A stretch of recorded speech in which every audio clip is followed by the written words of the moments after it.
नमस्कार। बोलना जरूरी है। क्यों जरूरी है? क्योंकि आपके मुद्दे, आपकी बातें और आपकी जरूरतें इससे कहीं ना कहीं प्रभावित होती है।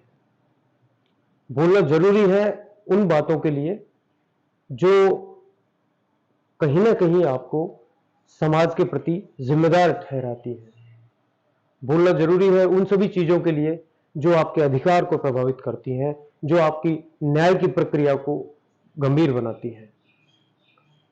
बोलना जरूरी है उन सभी मुद्दों के लिए जो आपकी आम जिंदगी को प्रभावित करते हैं। बोलना जरूरी है कार्यक्रम में आप मेरे साथ यानी रवि मुदगल के साथ जुड़ रहे हैं। ये कार्यक्रम हमने इसलिए तय किया है ताकि आपके वे सभी मुद्दे, वे सभी बातें सामने आ सकें जो कहीं ना कहीं आपको विकास की मुख्य धारा से जोड़ते हैं। क्योंकि राजस्थान में इस वर्ष चुनाव है। चुनाव की प्रक्रिया हर 5 साल बाद होती है। राजस्थान इस वर्ष देश का सबसे बड़ा चुनावी अखाड़ा साबित होने वाला है। यहां विधानसभा की उन तमाम सीटों के लिए चुनाव होने जा रहे हैं जो सरकार चुनेंगे, सरकार में आपको प्रतिनिधित्व देंगे।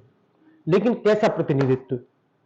क्या इन 5 वर्षों में सरकार इतनी गंभीर हो पाई कि आपके मुद्दे, आपकी बातें हो पाई हो, आपके लिए विकास की बातें हो पाई हो, या फिर कहीं ना कहीं राजनीतिक घटनाक्रमों के पीछे आपकी जो मुख्य धारा की बातें थी, विकास की बातें थी, क्या वे प्रभावित हुई? जी हां, राजस्थान इस वर्ष चुनाव का सबसे बड़ा अखाड़ा है, चुनावी दंगल का। प्रदेश के सत्तारूढ़ दल कांग्रेस और जो विपक्षी दल है भाजपा, दोनों ही दल इसमें अपनी अपनी दावेदारी को मजबूत करने का प्रयास कर रहे हैं और अभी से ये प्रक्रिया शुरू हो गई है। इसके साथ में आम आदमी पार्टी जो कि 2 राज्यों में अपनी सरकार बना चुकी है और थोड़े समय पहले ही राष्ट्रीय पार्टी का जिसे दर्जा मिला है, उसने भी राज्य की तमाम सीटों पर चुनाव लड़ने की घोषणा की है। इसी तरह हनुमान बेनीवाल की जो राष्ट्रीय लोकतांत्रिक पार्टी है, उसने भी ऐसी ही एक घोषणा की है। और भी दूसरी पार्टियां हैं, दूसरे दल हैं, निर्दलीय लोग हैं, वे सभी चुनाव में अपनी प्रतिनिधित्व को, अपनी भागीदारी को प्रदर्शित करेंगे और करना भी चाहिए। लेकिन हम बात कर रहे हैं आप लोगों की, क्योंकि प्रतिनिधित्व किसका करना है? आपका, हमारा? तो हम सरकार चुनेंगे, एक सरकार जो हर 5 वर्ष में चुनी जाती है। यह यूं कहें कि बहुमत प्राप्त एक सरकार के लिए जो बहुमत मिलना चाहिए, वो बहुमत हम तय करेंगे। और विश्व के सबसे बड़े लोकतंत्र के रूप में आपको यह भी पता होगा कि एक मतदाता के रूप में हमारे अधिकार कितने मजबूत हैं।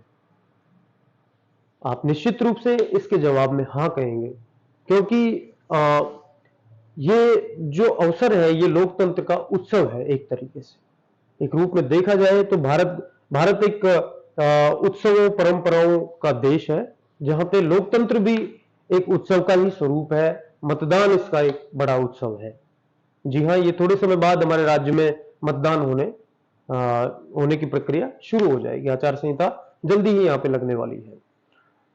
अब एक बड़ी आश्चर्यजनक बात है कि चुनावी वर्ष जो होता है, उसमें जो 5 साल तक जो नेता, 4-5 साल तक जो नेता एसी गाड़ियों से थोड़ा सा शीशा नीचा करके देखते हैं, या फिर ऊंचे जो बंगले हैं जिनके, उनकी झिरी से वो ताकते हैं लोगों को, और जो उनके विधानसभा क्षेत्र में या फिर उनके चुने गए, जिस क्षेत्र से वो चुने गए हैं, जहां के प्रतिनिधि हैं, वहां की जनता को वो इतना भाव नहीं देते। वो जनता आती है उनके पास कि हमें साहब हमारी समस्याएं सुनिए, हमारे विकास का काम कीजिए, हमारे लिए ऐसा कीजिए, वैसा कीजिए, लेकिन वो उनको महत्व नहीं देते हैं। तो ये जो आश्चर्यजनक बात इसमें यह है कि वो नेता भी अब उस जनता के सामने नतमस्तक नजर आएंगे। अब ये आपको तय करना है कि आप किन लोगों के लिए अपने घर के दरवाजे खोलते हैं, किन लोगों के लिए बंद रखते हैं। आपको अपना महत्व स्वयं तय करना है कि क्या महत्व है आपका अपना। एक मतदाता के रूप में आप खुद को कितना महत्वपूर्ण मानते हैं। आप ये हो सकता है कि आपको जाति, धर्म, समाज, संप्रदाय के आधार पर बरगलाने की कोशिशें हों, आपको तोड़ने की, विभाजन की चीजें हों, लेकिन आप अपने बुद्धि, विवेक का इस्तेमाल करते हुए एक एक अपने आप को एक दृढ़ व्यक्तित्व के रूप में पेश करें, एक मतदाता के रूप में एक सही कैंडिडेट का चुनाव करना आवश्यक है, ताकि वो अगले 5 साल तक आपको महत्व दे, आपकी बातें सुने, आपके लिए अपने एसी घरों के दरवाजे खुले रखे हमेशा। ऐसा नहीं हो कि आप उस अगले 5 वर्ष के लिए वहां 200 किलोमीटर दूर से चल करके आए और आपको यहां पे रास्ते बंद मिले। सोचिए आपके साथ कितना बड़ा विश्वासघात होगा।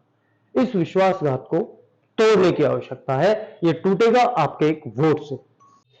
इस बीच आपके पास मौजूदा विधायक, पार्षद और उनके दूसरे प्रतिनिधि भी आएंगे। आप उनसे उनका रिपोर्ट कार्ड मांगे कि उन्होंने बीते 5 वर्ष में कितने विकास के काम किए हैं, आपकी सुनवाइयां कितनी बार हुई हैं, आपके लिए उनके रास्ते कितनी बार खुले हैं, उनके घरों के दरवाजे कितनी बार खुले हैं। तो चुनने के इस अधिकार में खुद को विशिष्ट माने और यह तय करें कि आप किसके लिए विशिष्ट हैं और किसके लिए नहीं। कौन व्यक्ति आपको विशिष्ट मानता है, कौन व्यक्ति आपके लिए हमेशा तैयार रहता है।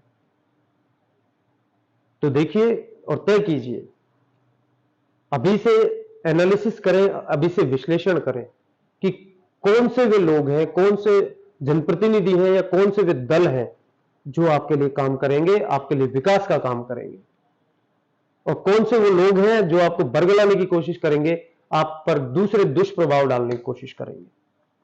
बीते 5 वर्षों में आपने क्या खोया, क्या पाया, यह भी आप तय करें। नमस्कार।